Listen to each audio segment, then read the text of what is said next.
Okay, David, how are you? Okay, I didn't press the last button. I was waiting for you, and then I realized there was one last click I had to do. Okay, give me 1 second here. Okay, got it. Got it. All right, okay. Now, is my face too shiny on that side? No, you look great. You look great, especially with that beautiful background in the back. Oh, well, shirts are showing.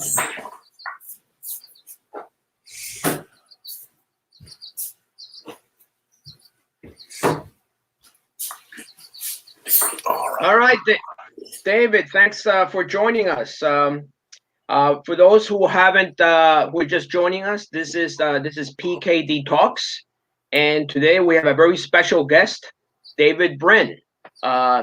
David is a scientist, a best-selling author, tech consultant, and speaker. His best-selling novels include The Postman, adapted to the film in 1997, starring Kevin Costner, plus explorations of our near future in Earth and existence. About half of David's works are in his Uplift universe. These have twice won the International Science Fiction Achievement Award, the Hugo Award, in the Best Novel category. Some of his Uplift novels include Sundiver, Star Tide Rising, The Uplift War, The Uplift Trilogy, sometimes called The Uplift Storm, Brightless Reef, Infinity Shore, Heaven's Reach.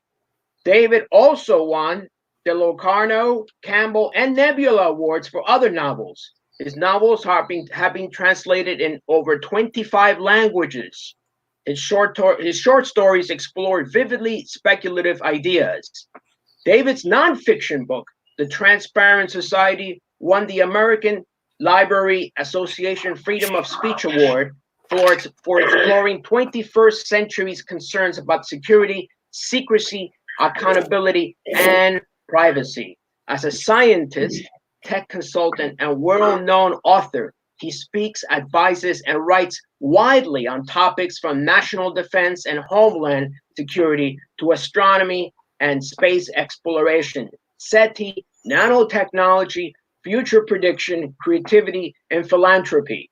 Urban Developers Magazine named him one of the four world's best futurists, and he was appraised as the #1 influencer in Analytica's top 100 report of artificial intelligence influencers, brands, and publications. Well, David, thank you for joining us. This is probably one of our longest description because I think it fits you to the T.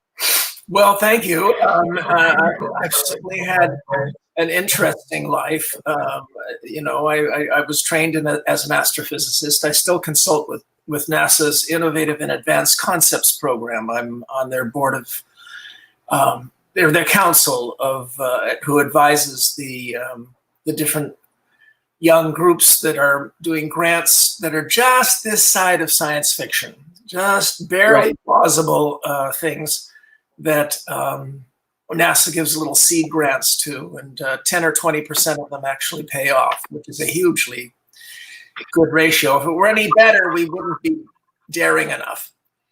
So anyway, yeah, sure. I've been pretty busy. You see behind me the Jim Burns painting of my novel, the cover of my novel Sundiver, my first novel, and we just reissued that ourselves, my wife and I, as an ebook, and we're reissuing The Postman and The Practice Effect. The other Uplift novels are going to be republished soon by Open Road. I got them all back after 35 to 40 years from Bantam Books under an obscure copyright act that they had never heard of. Okay. They didn't have any other authors who were still selling well under 35-year-old contracts, continuously in print for 35 to 40 years. That's amazing, right? Paying me nickels, and I just got those rights back by invoking an obscure law that lets artists get their rights back after 35 years. Anyway, so yeah, we're in very strange, very interesting times that many of us in my other wearing that profession, sci-fi guy, many of us predicted. As a matter of fact, right. there's a huge amount of downloads of my free story you can get at my site called The Giving Plague. It was a runner-up for a Hugo Award, and it talks about the, in creepy ways, the trade-offs that viruses make with their hosts. And if you're really nice to me at the very end of this podcast, I'll sing you a little song about that. And, right. there is the site, and of course, Dan will have a link for it underneath this posting. Well, that's fantastic, David. I think if there's anyone who could give us a sort of some pointers on how to navigate these very strange times we live in, you probably be the person to do that. It seems like we're really science and science fiction, and they're coming together really fast, and it's hard to tell these days the difference between the two based upon all the news we're getting from tracer accounts, surveillance, AI, pandemics, and this is, as you can imagine, is creating a huge amount of dialogue about the nature of the experience we're having right now. Oh, well, Robert Heinlein, he had his pros and cons. He always started novels and got to the middle extremely well. He was a master of that, and then his novels sort of petered out.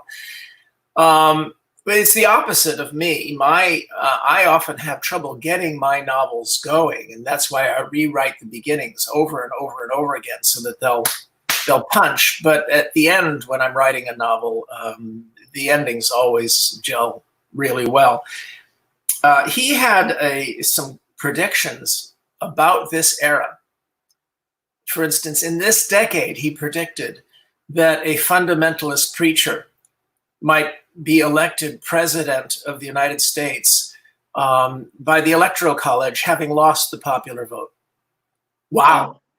No, we don't have a fundamentalist preacher, right. But certainly the overlaps with reality are substantial.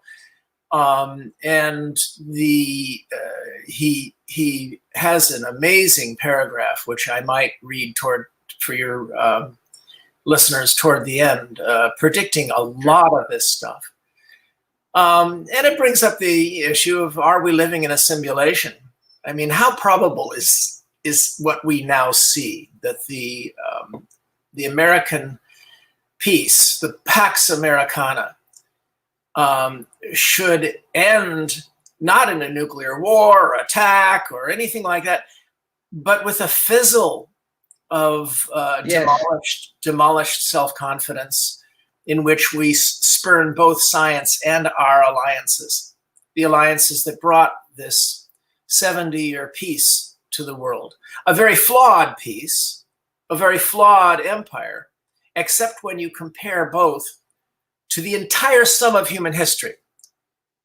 And this is what actually depresses me, is that when we're looking at all of these events, we don't look at the perspective of time. And I've often said that science fiction should not have been named science fiction. Yes, I am a scientist who writes scientific fiction. Right. But for recreation, I mostly read and indulge in history. And if you look at science fiction authors, only maybe 10% of them are scientifically trained. Some of the best hard science fiction is written by people with English degrees who could not parse a differential equation if their life depended upon it across 10 years. I'm talking about Kim Stanley Robinson, Nancy Kress, Linda Nagata, Sue Burke, Greg Bear. And right. what they learned is you can get a lot of advice for your technical novel for the cost of pizza and beer. You show up in a nearby university, find the expert, take them out to dinner, and they will give you anything. And then at the end, they'll be so delighted, they'll pay for the pizza and beer. And the biggest payment you'll have to make is to name a character after them and kill them gruesomely on stage. I've had people beg me for that. But all science fiction authors are steeped in history. Because when you think about it, the field should have been named speculative history. Because it takes the great story. There is only one truly great story. And that is humanity grinding, clawing its way out of mud and caves to villages and agriculture through 6,000 years of gruesomely horrible, male-dominated, brutal feudalism, with islands of light like the Athenian democracy and the Florentine Republic. Until we got to the point where we can actually dream and speculate about taking to the stars. There is no other story as fantastic as that. All the incredible advances that were made against all odds by some of our ancestors amid horrible, well-meaning mistakes.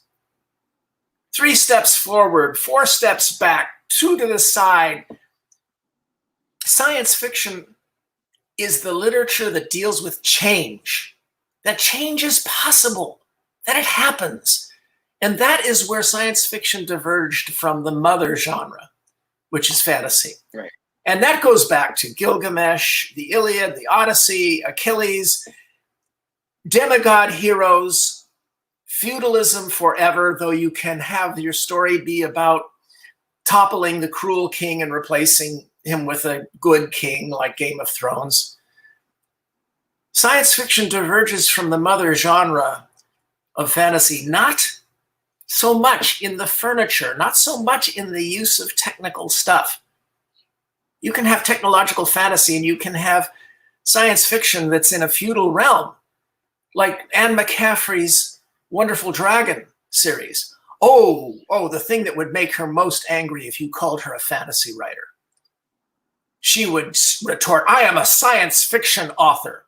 My dragons were genetically engineered by the colonists before civilization crashed. And her novels are filled with lords and ladies dancing and crafts and bards singing songs and all the medieval stuff. But there's one difference. The people in her series discover around the 3rd book that they were once interstellar travelers, that they once had universities, that they had soap, that they had printing presses, that they had universities, and they had medicine, and they once strode across the stars before they were crushed. And they want them back. And that wanting it back, or wanting to achieve things for your children so they'll be smarter and better than you, that is science fiction. And by the way, your plot can be a cautionary tale in which they fail to get them back or fail to retain them. The greatest role of science fiction is not to predict the future. Oh, I have great scores on that sort of thing. You read my novel Earth and you get, you say, how do you know that? And there are howlers that I predicted. But it's not prediction, it's prevention. The greatest of all science fiction stories are the self-preventing prophecies. Soylent Green and Silent Running recruited millions of young people to become environmentalists, giving us a chance. The works of John Brunner, The Sheep Look Up, Stand on Zanzibar. Silent Spring by Rachel Carson. Where Late the Sweet Bird Sang by Kate Wilhelm. Retired military officers admitted that the science fiction stories Dr. Strangelove, On the Beach and Failsafe scared the crap out of them about an accidental nuclear war, and they changed procedures because of these sci-fi movies. And arguably, given our near misses, saved us all. But the granddaddy of the self-preventing prophecy is, of course, George Orwell's 1984. Right. And 1984 fed into Hollywood's general preaching of suspicion of authority, tolerance, diversity, and eccentricity. But 1984 warned, here are the ways in which tyrannical, populist party monsters can take over and crush any chance of us ever again having a Periclean enlightenment, like happened in Athens and Florence. And in those cases, it was crushed. And in our case, we're having an oligarchic putsch that's attempting to crush this one. The thing is that we were all raised by 1984 and general types like it. And the biggest difference in normal times between a decent Republican and a decent Democrat is where you think people are plotting to become Big Brother. Right. A decent conservative is worried that we're going to lose our freedom to snooty academics and faceless government bureaucrats. A decent Democrat is concerned that we're going to lose our freedom to conniving aristocrats and faceless corporations. And when you put it that way, the proper answer is, duh. Rapaciously cheating males will try to accomplish a restoration of feudal power from any direction. And all of those directions deserve scrutiny. So I'm going to conclude this rant but just by saying that this healthy reaction of suspicion of authority, accumulations of authority, that was bred into us partly by science fiction, has metastasized and turned cancerous. It's been used against us by cynical beings who say to the left and the right, only the people you worry about could possibly be Big Brother. Your elites could never be Big Brother, so don't pay any attention to them. And hate the people who think that your elites might be dangerous. So you see how this reflex of suspicion of authority has been turned against us. Now, I happen to think that one side of that divide I just described is far more insane and wrong now than the other. But they're both fundamentally wrong when they focus in just one direction. And science fiction is partly at fault for that. So that's a little perspective about putting science fiction in the context of human history and where we might be going and the landmines that we might step into. It seems like science fiction took a change because of the earlier science fiction, say of H.G. Wells or Jules Verne, tend to be more optimistic about the future. Whereas somewhere in the mid 20th century, we began to see a shift away towards more dark, pessimistic, negative view, more dystopic view of the future. Where do you think that comes from? Our own political process? I agree. After all, 1984 was written in 1948. Right. And H.G. Wells, while he was generally optimistic, he could write some real dire warnings. Try reading his series, The War in the Air, that leads into The World Set Free and the wonderful Things to Come, or The Shape of Things to Come.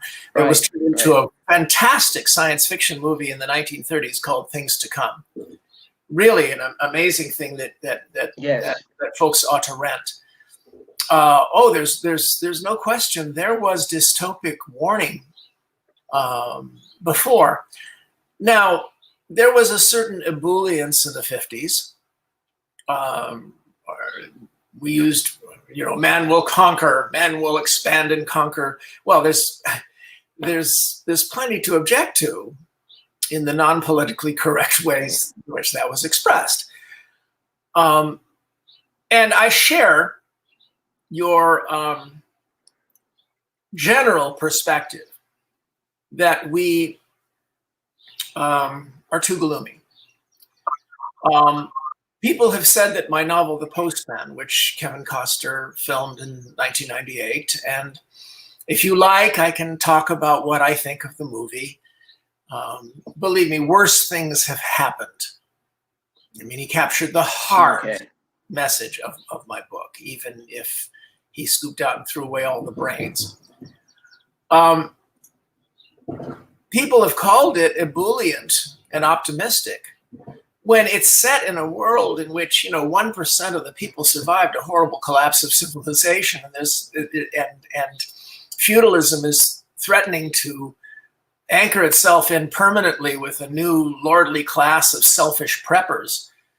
But it is optimistic in one way, and that is I've always despised the Mad Max cliche that some hero is going to all by himself or with a couple of pals, topple the baddies and make everything better. And the interesting thing is that the first 3 Mad Max movies weren't Mad Max movies. They were far deeper and more complex and more philosophical than the cliche. I despised this recent. It was absolutely horrible. Absolutely rancid and quite evil.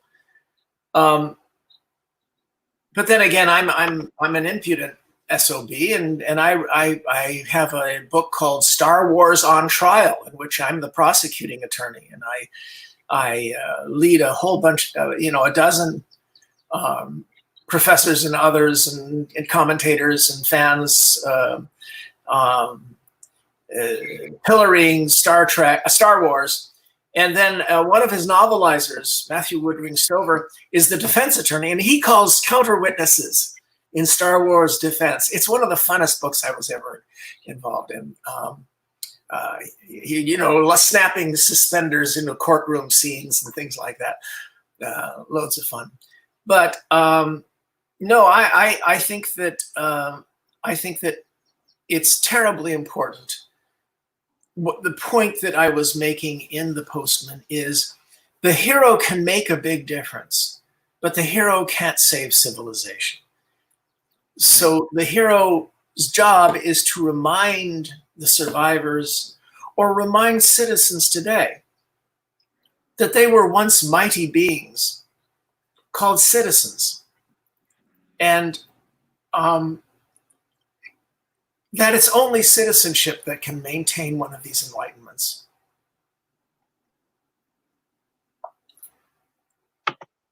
So, in your opinion, the science fiction should be more inclusive in terms of other supporting characters or forces, not just a messianic one-person force that changes things, but it should include the citizenship as part of that. Well, that's my philosophical bent, and it comes out, I would have to say, in a majority of my stories when there's big issues afoot. But I wouldn't say that I'm enslaved to just one thing, cliche. I have, in some of my novels and stories, heroes who make a tremendous difference by themselves, because that moment calls for a hero to make a giant difference in that scene, or in that moment, or in that story arc. But in The Postman, we're talking about a situation that is just so dire that one person's not going to handle it. That's the old notion of the demigod that is rife in the mother genre of fantasy. And it's very alluring.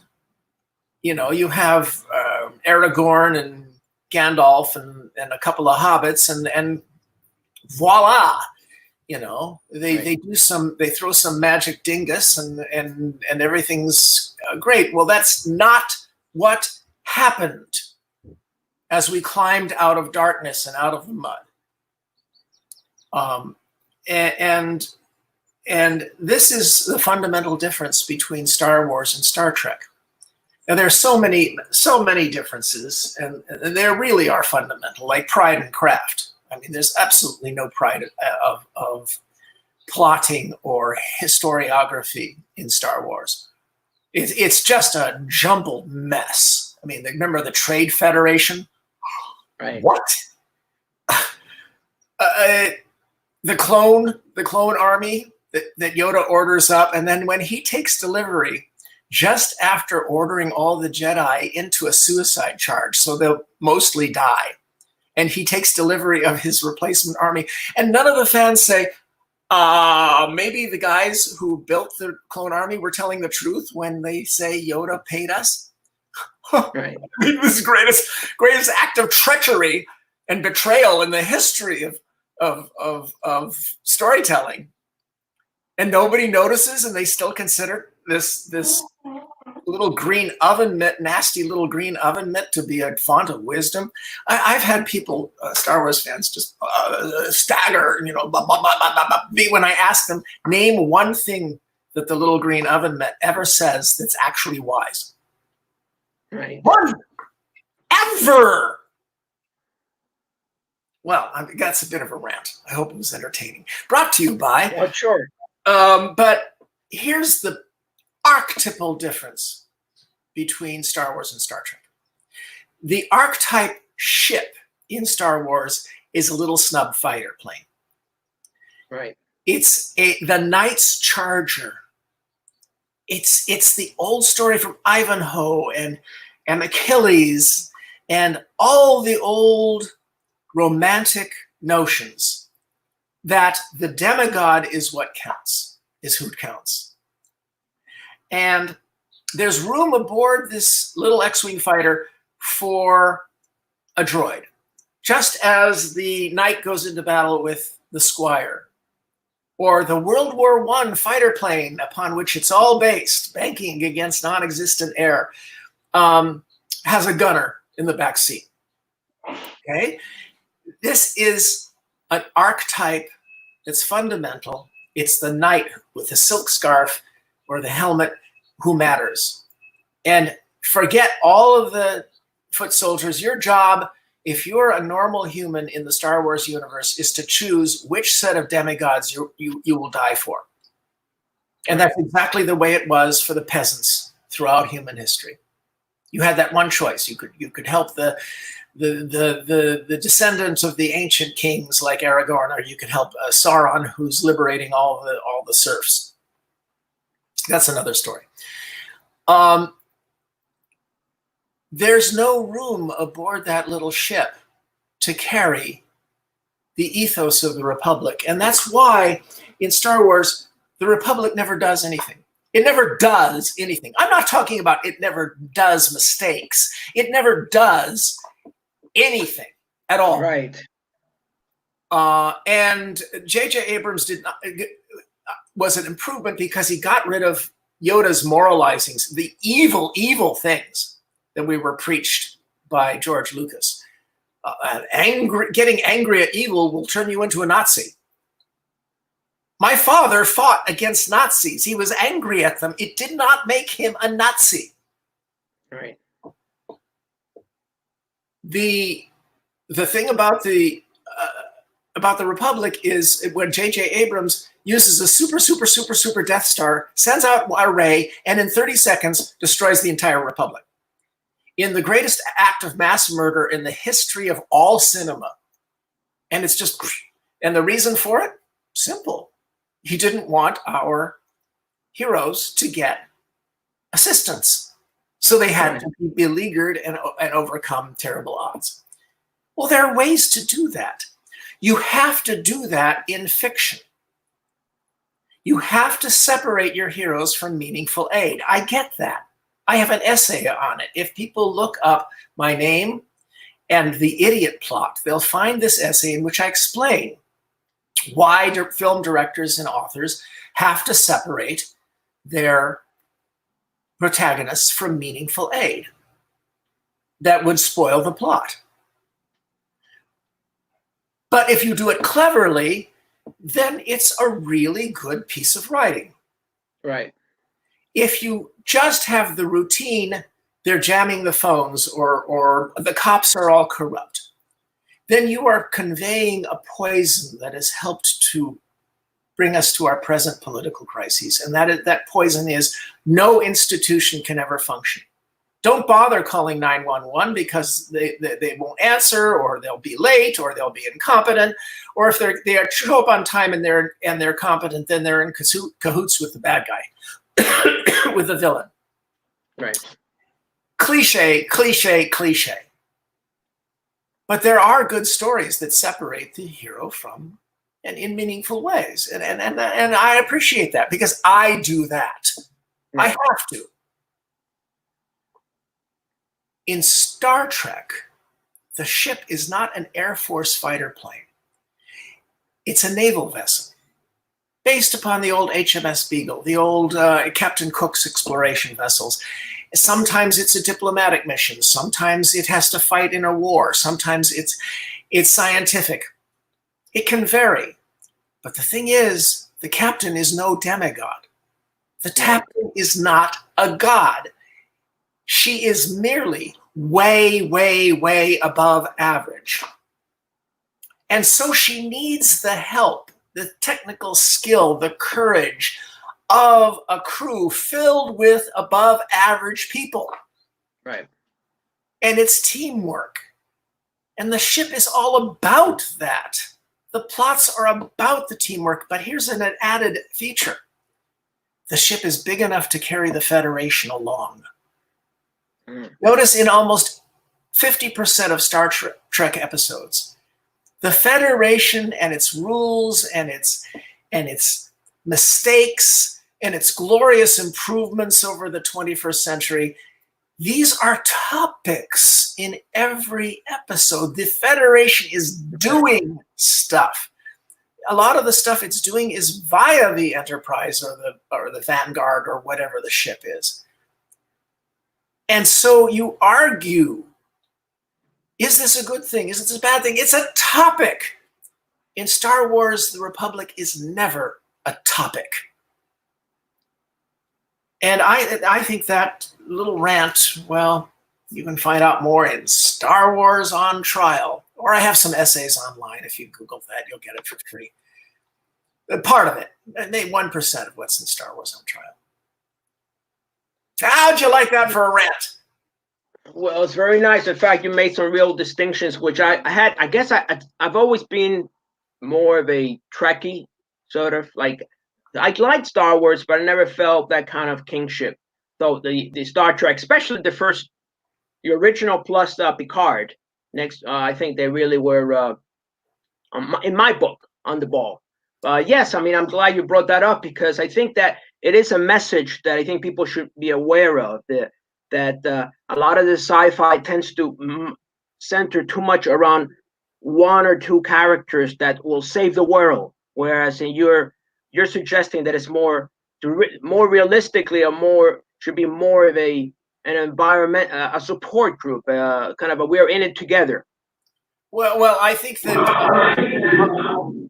a story is more realistic if it shows that even if the hero is making 99% of the difference, that other people have noticed the same problem and are trying. And at some point they come in. For all of the fact that they are puerile and dumb as a bag of hammers, the Transformer movies of Michael Bay always do this. There's always a role being played by human heroes, by the American and world militaries. They come in and they are supporting characters. The Autobots are about to be overwhelmed, and here comes the U.S. Navy with its accelerator gun, and brave pilots coming in. I was deeply offended that the invasion of Earth that we saw in the final Avengers movie. Right. Where the hell were the air forces of the world?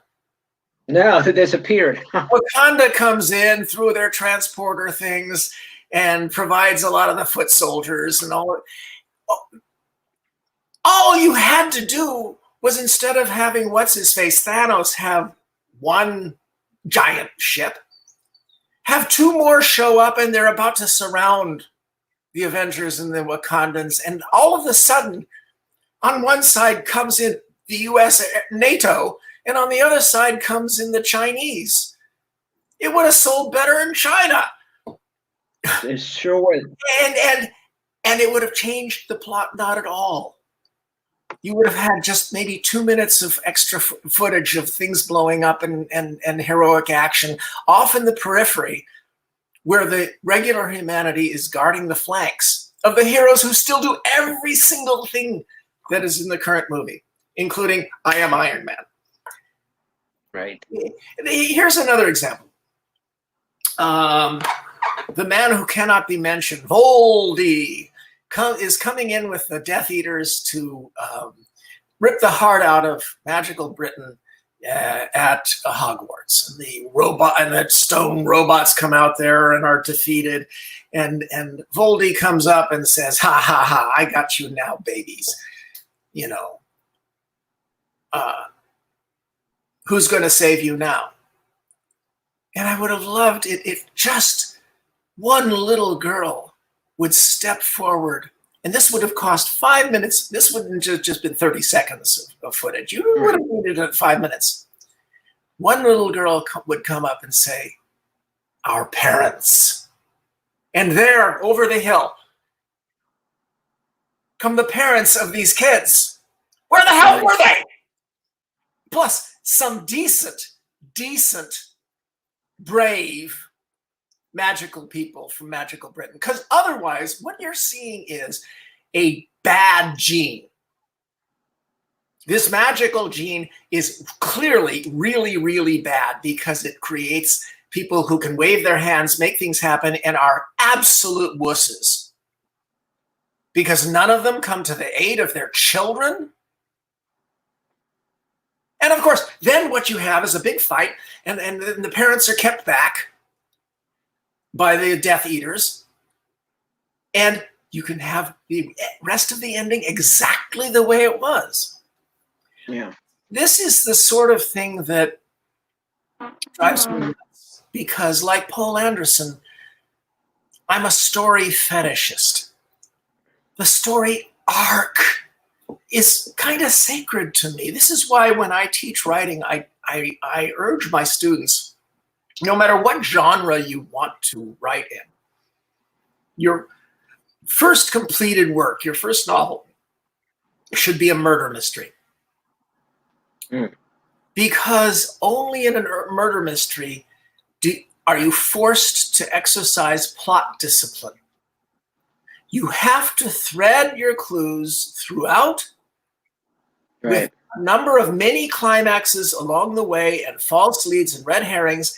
And then you have to get to a triple series of whammy climaxes. And when you get to these revelations, there are only 3 ways that your reader can respond. The first way is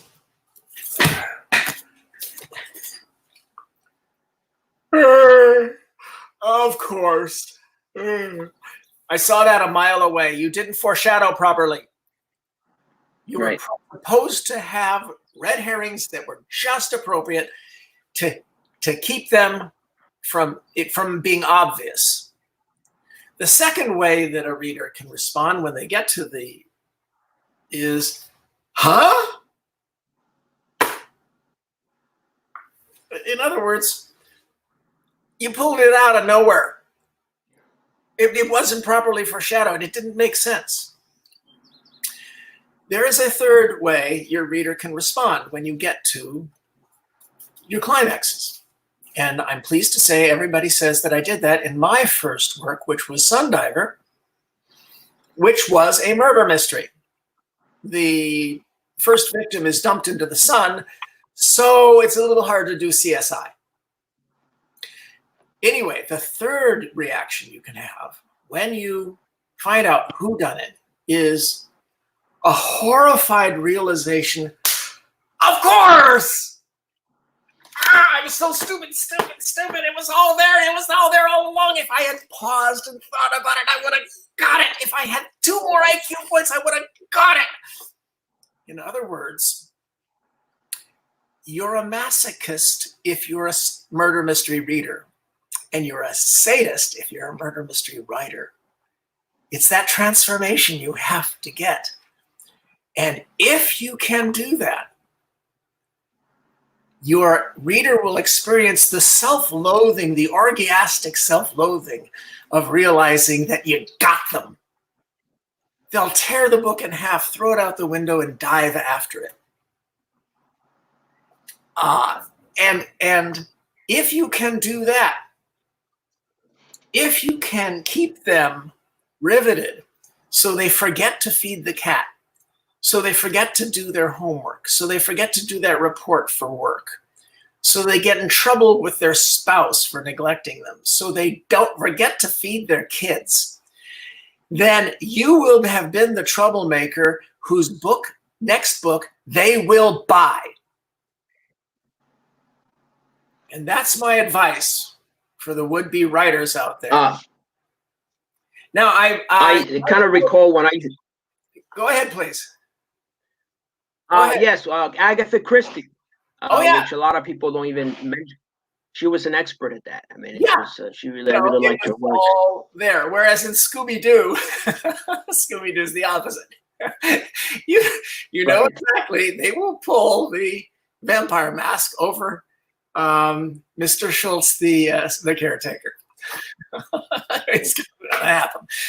Okay, so I showed this. This is not a murder mystery. This is my new political book. It's yes, I was just gonna talk about that because I saw it there, and it's based. I think it's very relevant, especially today. It's very relevant. Oh, it's fantastically relevant, and it is filled with more than 100 tactics that I wish the people who were fighting for this civilization would notice even one of them. Unfortunately, as I argue in one of the chapters in this book, we're in phase 8 of the American Civil War right now. And there's some pretty good science fiction novels that talk about what might happen if we get into a hot phase 9. One is Tears of Abraham by Sean T. Smith. Another is Our War by Craig DeLuey. And Dan will have links to those underneath. And they're scary. We don't want that. So we need to win this phase decisively. And polemical judo is offering methods. Unfortunately, almost all the people who were even on the right side of this conflict, all they can think of doing is sumo, trench warfare. And we need more agile tactics. The other new book I just came out with, also e-published because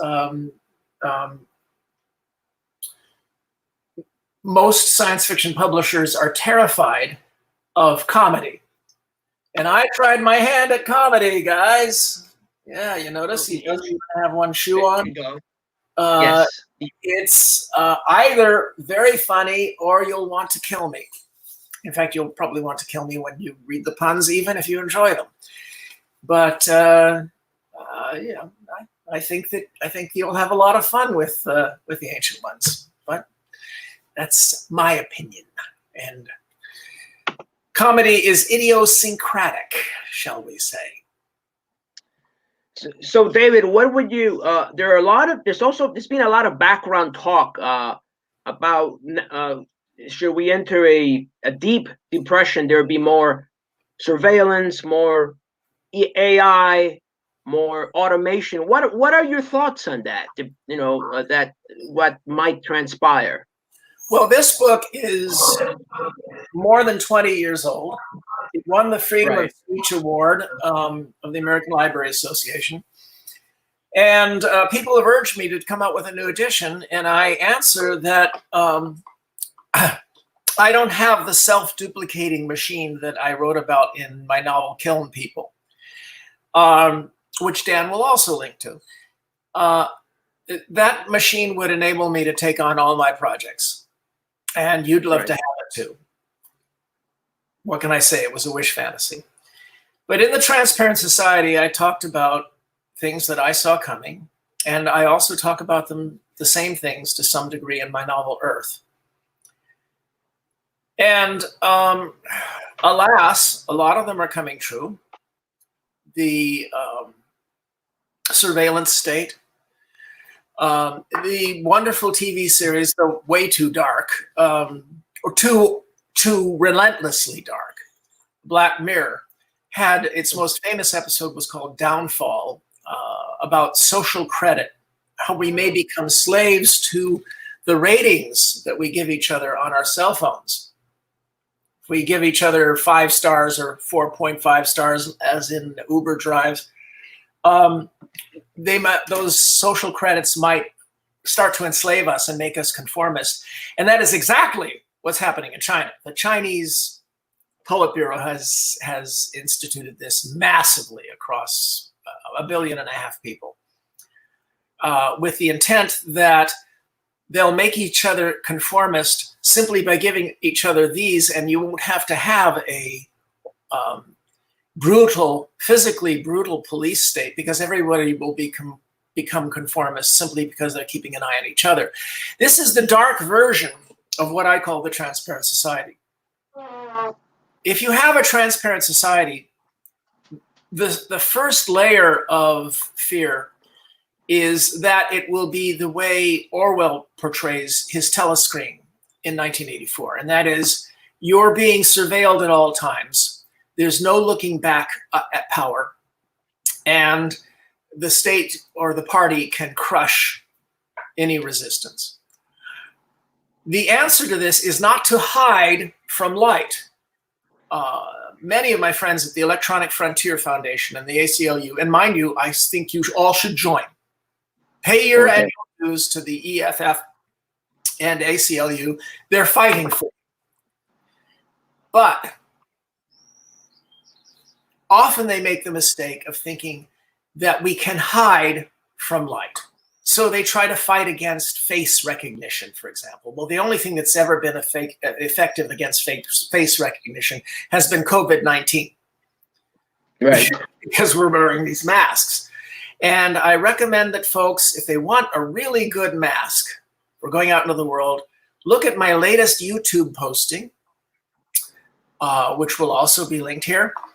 Okay. Teaches you how to use a t-shirt, 2 safety pins, and a paperclip to make the most effective burnous you could possibly make. In any event, face recognition is here. It will be here massively. You can ban the databases, and all it means is that you'll have the app on your phone. If you ban it by law, all that means is that the elites of wealth and corporate and government and criminality will still have facial recognition, and you won't. The answer to this technological spread of light is not to hide from it. That's not how we got the freedom and privacy we currently have. We got freedom and privacy by being able to look back. In other words, the answer to surveillance, looking down from above, is surveillance. S-O-U-S, surveillance. It's another looking back up at power. And if you look at the last 250 years, that's exactly what the American Republic has done every time we gained increases in freedom and privacy, by catching the peeping Toms, by catching those who would abuse us. It doesn't matter so much what elites know about us, as long as we can deter them from doing things to us. And the only way we can deter them from doing things to us is by knowing about them. And we don't have to know everything about every government official. That's why we have inspectors general who are being fired a lot, not right now. That's why we have NGOs, non-governmental organizations that you can join, like the Electronic Frontier Foundation and ACLU. And if enough people join them, then they can hire techies and lawyers on a par with the biggest corporations and fight them there. There are tools we can use to make this fight relatively even. So surveillance answers Big Brother, But if light shines everywhere, there's a second tier of worry. And that is that social credit thing that the Chinese are counting on, that Black Mirror worries about. If we're rating each other, a world filled with light may have no big brothers. We may deter tyranny from above, only to be tyrants against each other, enforcing gossip and nastiness and conformity laterally. And the answer to that is our value system.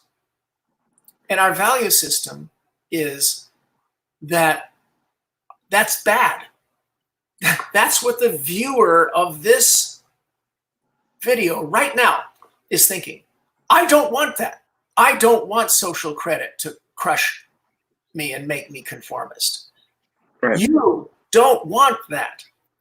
So if you were raised under those Hollywood memes of suspicion of authority, tolerance, diversity, personal eccentricity, then perhaps when this lateral accountability is being set up by light, the bad thing that people pounce on first is not nonconformity and eccentricity. It's being an overly judgmental bully. If bullying is the thing that people detect with this light and pounce on, and the response to it is Mayab, mind your own business. And the thing that gets you 1 star instead of 5 stars is being petty about other people's things. Right. Then that is the soft landing. That's how you can use social credit and light everywhere to protect nonconformity. And that was another darn rant. How do you, as I said, you know, this is the transparent society. David, how will you? There is definitely a lot of pettiness, especially on the internet today. You mentioned it's about values. So what do you recommend are ways to get out of this thinking of thinking of it as a popularity contest and more about doing your own work and valuing that? What do you recommend?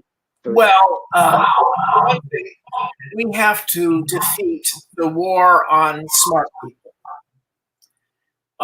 Culturally, that is what we're seeing right now. It has nothing to do with classic definitions of right and left or socialism and capitalism. Democrats really have to make it clear the absolute fact that free enterprise, entrepreneurship, competitive, flat, fair enterprise always does vastly better under democratic administrations. This whole business that they are anti-enterprise is completely insane. Fiscal responsibility as well. I will take a wager over this house as to whether Republicans and Democrats, which ones are fiscally more responsible. So one of the things I talk about in polemical judo is to stop ceding that territory to the Republicans, because it's ridiculous. The point is that now I'm having a senior moment here. What were we talking about? Not ceding it to the Republicans. No, before that. No, I'm trying to go full circle. The point is that we have to be able to argue with each other. And the war on all fact professions is based upon the fact that about 30% of Americans have one thing they loathe most, and it's not racism. It's not racism, it's not sexism, it's a hatred of universities. And there's a reason for this, actually, because every single September, small town America has seen a disaster strike them. And that is when the best and the brightest graduates of their high schools scurry off to the bright lights of the city, to Blue America, to the cities, to the universities, and many of them never come back. And many others, when they come back, they are changed. They're transformed by the things they've learned. Now, I've spoken of the mother genre of fantasy. And what is one of the things that elves and fairy creatures have done throughout the mythology in almost all continents? They've stolen the tribe's children. They take them away, and when they come back, they're changelings. Think about what that means. That means that we have been doing, we in urban University America have been doing to these small communities exactly what is one of the biggest fears and dreads from human mythology. Now, it was a good thing. The universities are good. They made all these wonders. We have the most productive and creative and fecund and magnificent civilization the world has ever seen. But there is a simmering resentment that's 150 years old. And it's been reinforced every September for all the lives of all the people who were left behind. And I'm not saying we should stop doing this because it's magnificent, it's wonderful. But we need to have sympathy for the underlying resentment that is being leveraged by evil men to get 30, 40% of Americans to biliously hate all fact professions, all university people, all the people who actually know what they're talking about because they've studied all their lives. Should we be slaves to experts? Absolutely not, but that's not our training. We're trained to be uppity. But you start any topic by talking to the experts. And the people who say all the experts are wrong should bear a burden of proof. And it's that concept of burden of proof. That's one of the things that we need to start using. Where do you think the resentment comes from? Well, the resentment comes from the stealing of their children.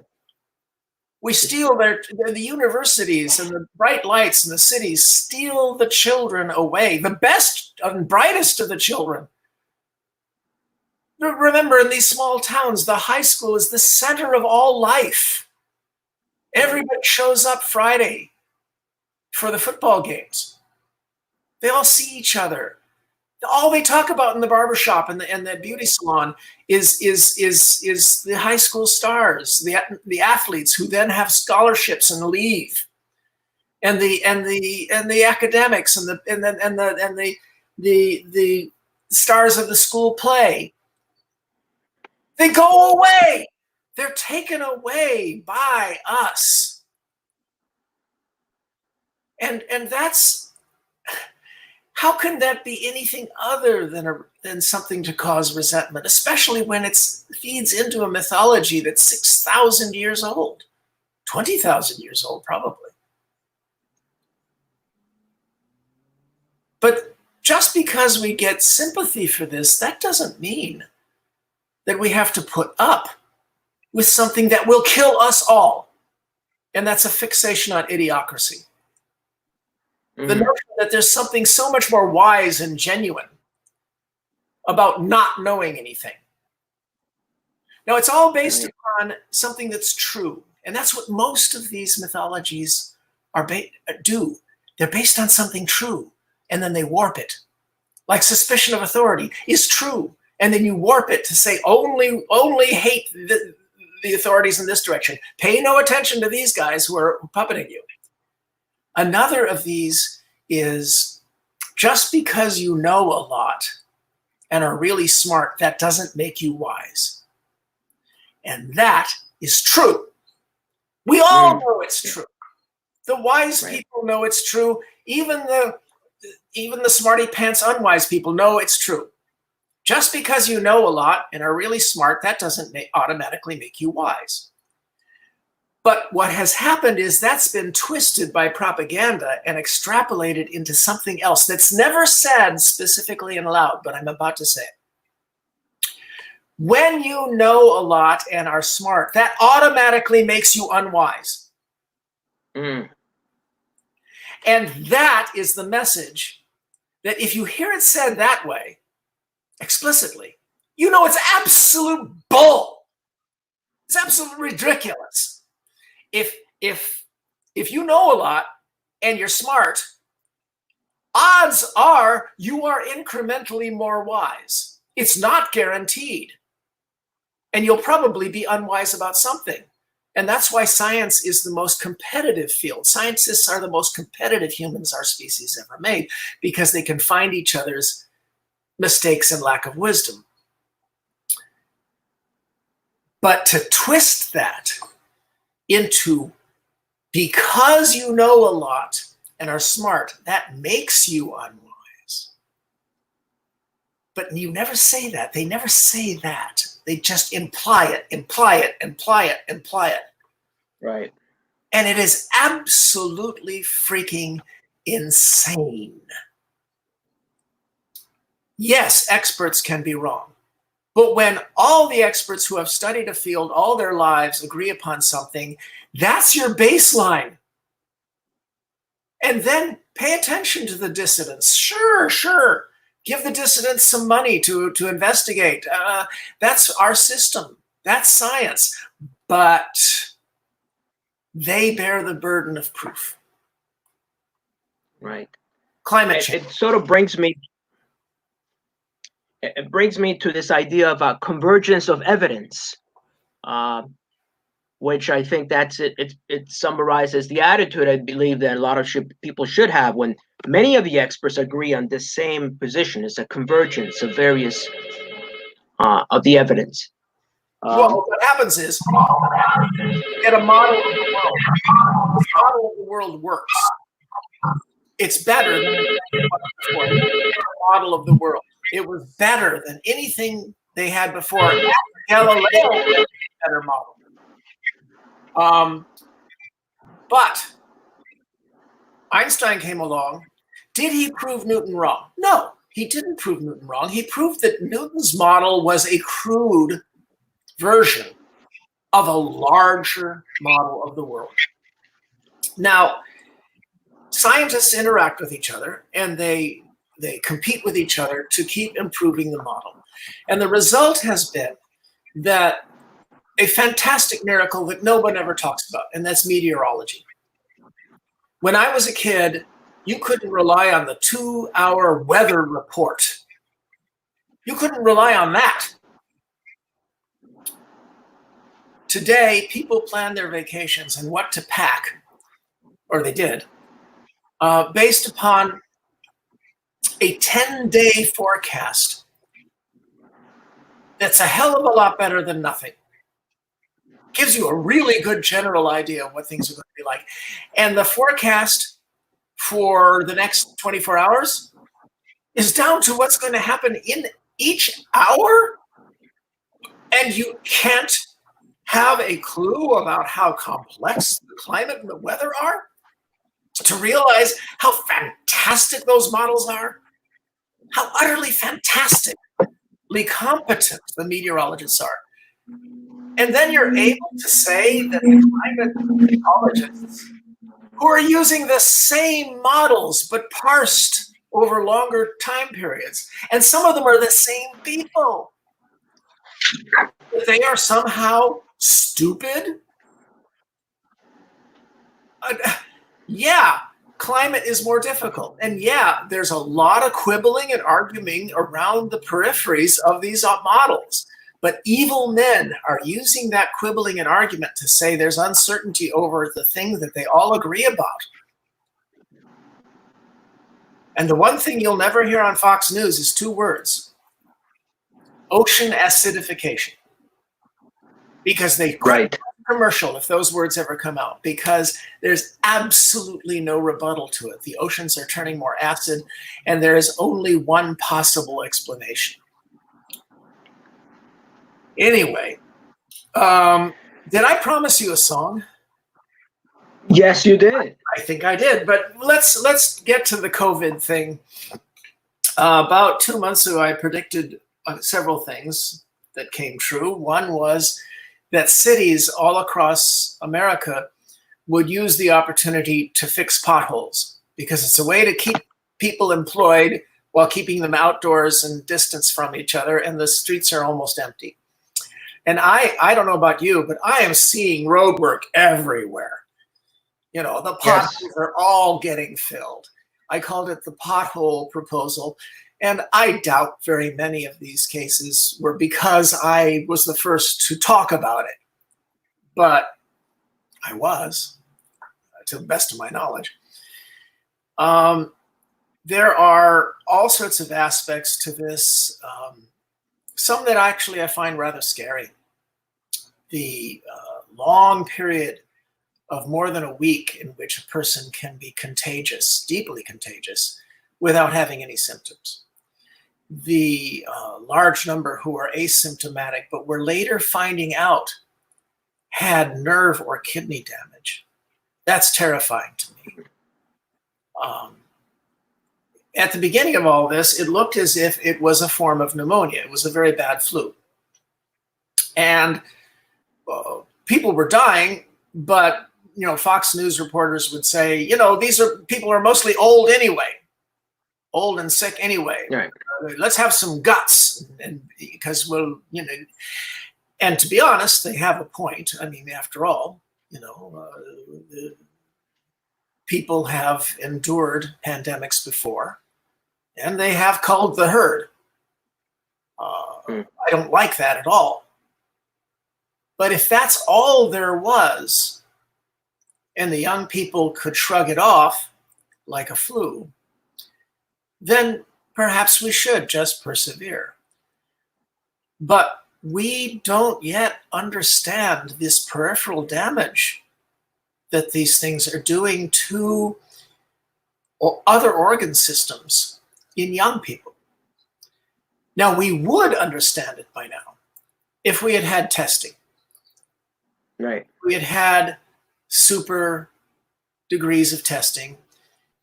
Singapore and the United States had their first case on the same day. And Singapore launched immediate testing. The Trump administration is blaming the CDC for having delayed testing, and it's true.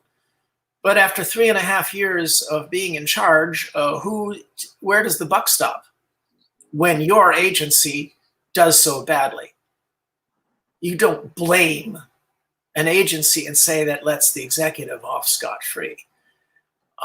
And in any event, it should have been an executive decision not to force the states to compete with each other for supplies, but to instead coordinate it and to coordinate a release of multiple types of testing. There are finally groups that are being studied in very controlled circumstance. The first one was the 3,000 sailors of the Teddy Roosevelt, and they made a mistake. They used one test, and they found that that test was missing some things and gave some false negatives. They should have used 3 different tests on every sailor every day, because that's how you get overlapping effects and you can find out what the different tests are good at. But above all, it would let you track the progress of the asymptomatic versions of the disease. And that's a reason to have testing that is separate from the whole notion that if we had widespread testing, we could also do contact tracing, zero in on hotspots, and reopen the country's economy a lot more effectively. There is no one who has sabotaged the American economy more than those who dithered and delayed on giving us the testing. So that was my little rant on COVID-19. There are on my blog, Contrary Brin, and on my Facebook site, I have linked to some of the seminars I've been attending lately that have really great in-depth analyses of of no, that's my website, and that Okay. my stories. My blog is called Contrary Brin. Contrary Brin. Contrary Brin. It has the one of the oldest blog communities on the web, and one of the best commentary communities on the web. So it's basically davidbrin.blogspot.com, but it's Contrary Brin. And people can follow me on Facebook at the David Brin. But in any event, the point is that I'm trying to find your face again. Yes. The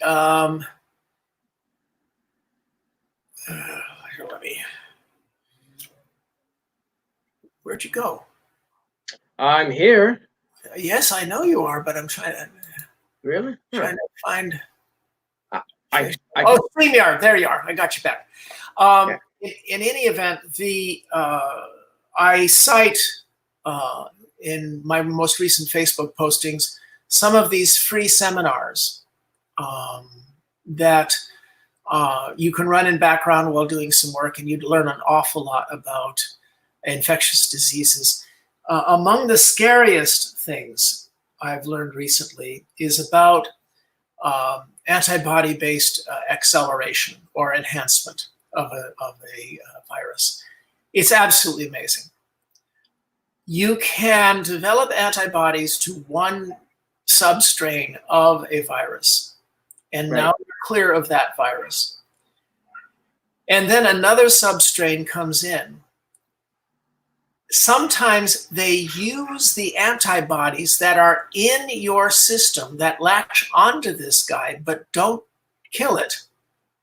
They can use your own antibodies as insertion devices to break into cells. There are times when the vaccine can serve as an accelerant.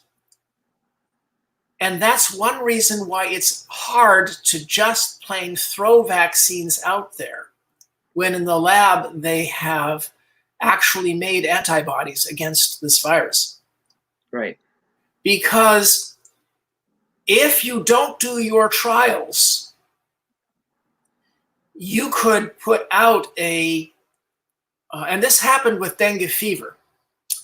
You could put out a vaccine that makes people immune to one version of dengue and then takes the next version of dengue and makes it lethal. Now, this is not an excuse for vaxxers, except if they're moderate vaxxers and say, I'm not using anything first. I can understand that. I'm not putting anything into my children that hasn't been tested for a couple of years. I could almost see that. But the childhood vaccines against whooping cough, diphtheria, tetanus, these have all been very tested. The mercury thing with autism was never true, and the mercury is all gone. But I thought I'd tell you about that thing that is the scary thing that means that we can't just take these dozen or so vaccines that are shown to cause antibodies in 20, 40, 50 first taste people and then just throw them out there. Right. We can't do that. It could make things worse. You have to do the intermediate trials of, 1,000 people, and then you have to do another trial of 10,000 people. In fact, in the New York Times today, there was precisely an article that shares that. They talk about it, and they mention Moderna. There's been a lot of speculation. Oh, yes, there were only like 5 people tested, as I recall reading. So obviously, your point is very, very sharp, because we need widespread testing and against what are the other effects of this. It's the problem is that if there is secondary damage in young people, then the idea of immunity passports doesn't work. Right. It was one of the ideas I had at the same time as the pothole, and I talked about it. When it looked like it was just a flu, then the idea that young people might hold corona parties in order to cross-infect each other. Right. And then do their quarantine, and then Elon Musk can fill his factory with people who've already had it. It's worrisome. And because we don't have the testing, we don't know that we can do that. Right. Okay, so there are lots of science fictional topics we never got to, like Philip K. Dick. Sure. Yes. One of my heroes, and Frank Herbert, and now that I'm an old fart, you just don't think of yourself that way. I met Heinlein just once. I knew Asimov, and I finished his universe for him with a novel called Foundation's Triumph. Yes, I remember reading about that. Yes. Yes. There was the Asimov heirs, Janet and Robin, asked the Killer Bees, Nebula, Hugo Winning, Greg Bear, Greg Bedford, and myself, the Killer Bees, to do the second Foundation trilogy. And it's good stuff. But each of us did something a little bit different than the others. Right. But we cooperated with each other, and I made sure that it was all very consistent because I'm a fetishist about consistency. I made sure it was all consistent, even with obscure Asimov titles like Pebble in the Sky and The Currents of Space, The Stars Like Dust. But my concluding novel in the trilogy, Foundation's Triumph, and it can stand alone. I tied together all of Isaac's loose ends. Even Janet Asimov said that I did.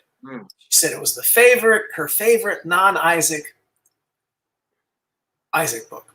Okay, little plug there. But in any event,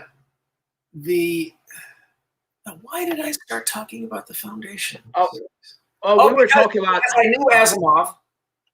Yes. And Clark and folks like that. My life, I've encountered a lot of very interesting people. Richard Feynman stole my date at a dance when I was 20 years old at Caltech. Who gets to do these things? Who gets to say that? Wow. Who gets to say Richard Feynman stole my date at a dance?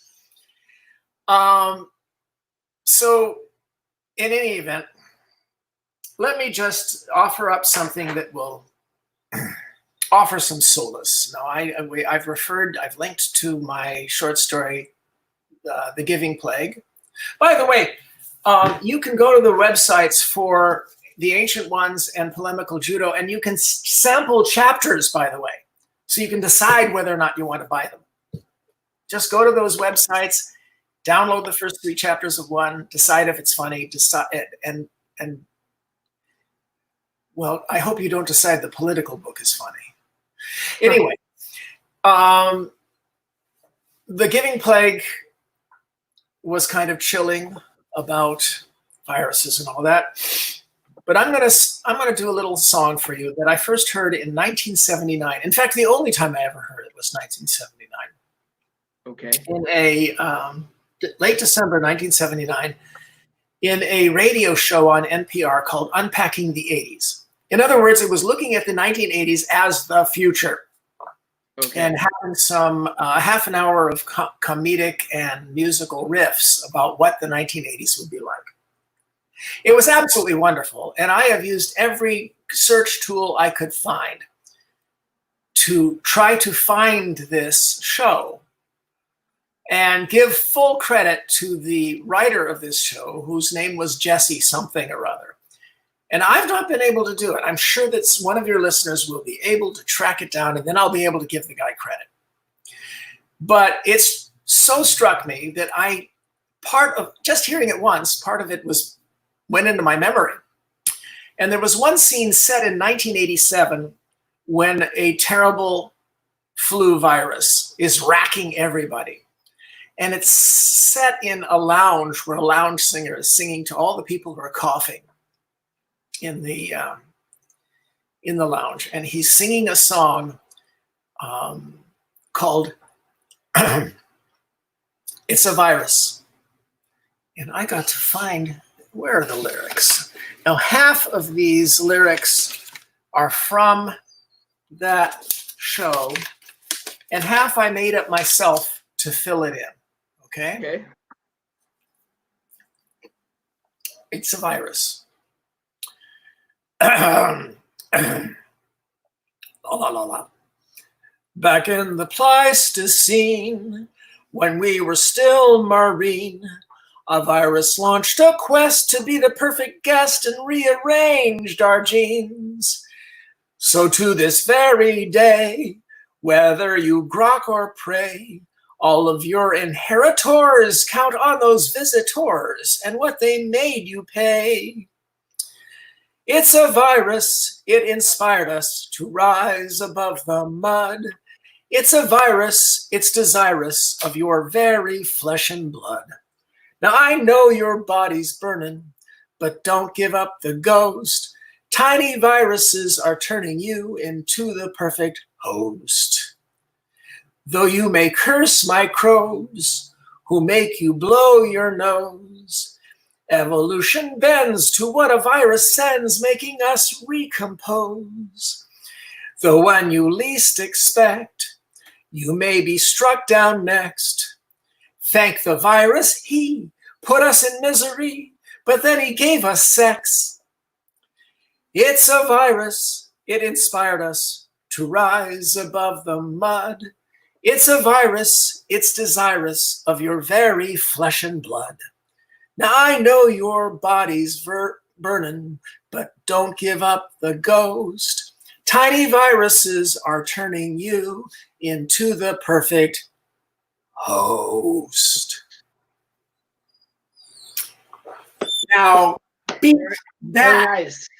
that your next sci-fi guest. Make them all say. Absolutely. It's a virus. Well, David, it was great having you again for sharing your insights. Stay well.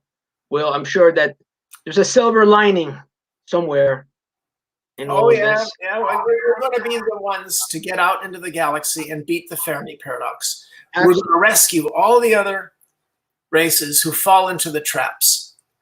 We have to. The galaxy is waiting for us, which means we have to save this civilization and not fall back into feudalism. Absolutely. All of you fight for that.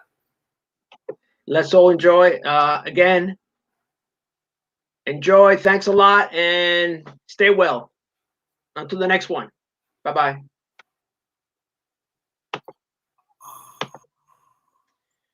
Well, folks, we've had David Brin here. Just want to let you know that we will be posting this. This is actually being recorded on both YouTube and Facebook. And I want you to remember to please subscribe to our YouTube channel. We're neglected it for some time, but we hope that you can help us bring it up to the numbers it merits. Again, thank you all for being here, and we'll see you next week with another special guest. So stay well, be healthy, and I'll see you next week. Bye-bye.